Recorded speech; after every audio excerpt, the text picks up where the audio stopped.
રાજકોટમાં પૂર્વ કોર્પોરેટર અનિલ મકવાણા પર નાણાં માંગવાના આક્ષેપ ભોગ બનનાર દિલીપ પટેલે આપ્યું નિવેદન। કોર્પોરેશનમાં ફરિયાદ અંગે બોલાવી નાણાંની માંગણી કર્યાનો આક્ષેપ।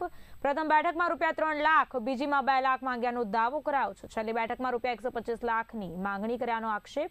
ખોટી અરજીઓ કરી નાણાં પડાવ્યાનો આરોપ પણ લાગ્યો છે। મારું નામ દિલીપભાઈ છે। ઘટના એવી બની છે કે ભાઈ અનિલભાઈ મકવાણા કરીને વ્યક્તિ છે, એમના દ્વારા કોર્પોરેશનમાં અમારા બાંધકામ અંગે ફરિયાદ કરવામાં આવે છે।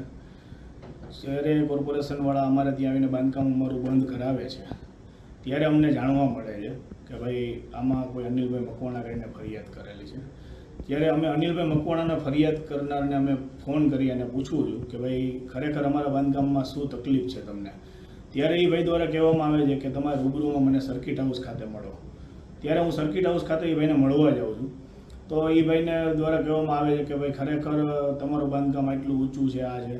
પછી મેં એમને કીધું કે ભાઈ ખરેખર અમને તકલીફ પડે છે, અમારા મજૂરો રોજ ઉઠીને બેસે છે, હાજરીઓ ચડે છે, તમે જે હોય તમે તમારી ફરિયાદ પાછી ખેંચી લો।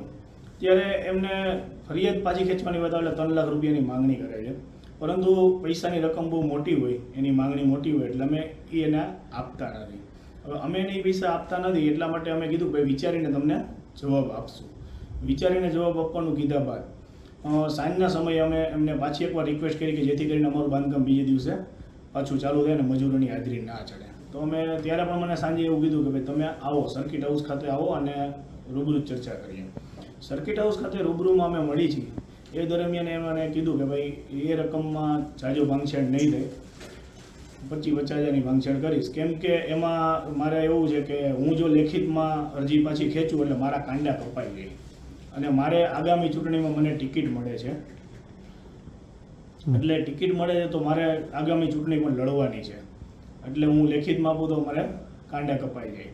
એટલે ત્યારે મેં કીધું કે ભાઈ હજી રકમ તો મોટી છે એટલે મેં ત્યારે પણ સાંજે વિચારીને જવાબ આપીશ એવું કીધું। ત્યારે મને કીધું કે ભાઈ તમે 3-4 દિવસનો ટાઈમ આપું છું, તમે 3-4 દિવસ સુધી હું કોર્પોરેશનમાં કોઈ જાતનું ફોલોઅપ નહીં લો, એટલે તમે 3-4 દિવસમાં મને વિચારીને કહેજો। 3-4 દિવસ પછી હું એમને મળું છું અને આ અરજી પાછી ખેંચવા બાબત એને કહું છું કે ભાઈ જે હોય તમે અરજી પાછી ખેંચી લો। રિક્વેસ્ટ કરું છું કે મજૂર મારા બેસે છે, આજીજી એને હું કરું છું, છતાં પણ એ ભાઈ જે છે એ કે મારે સમૂહ લગ્ન છે, આ તે છે, તો તમારે મને 1.25 લાખ રૂપિયા હોય તો જ મને ફોન કરજો।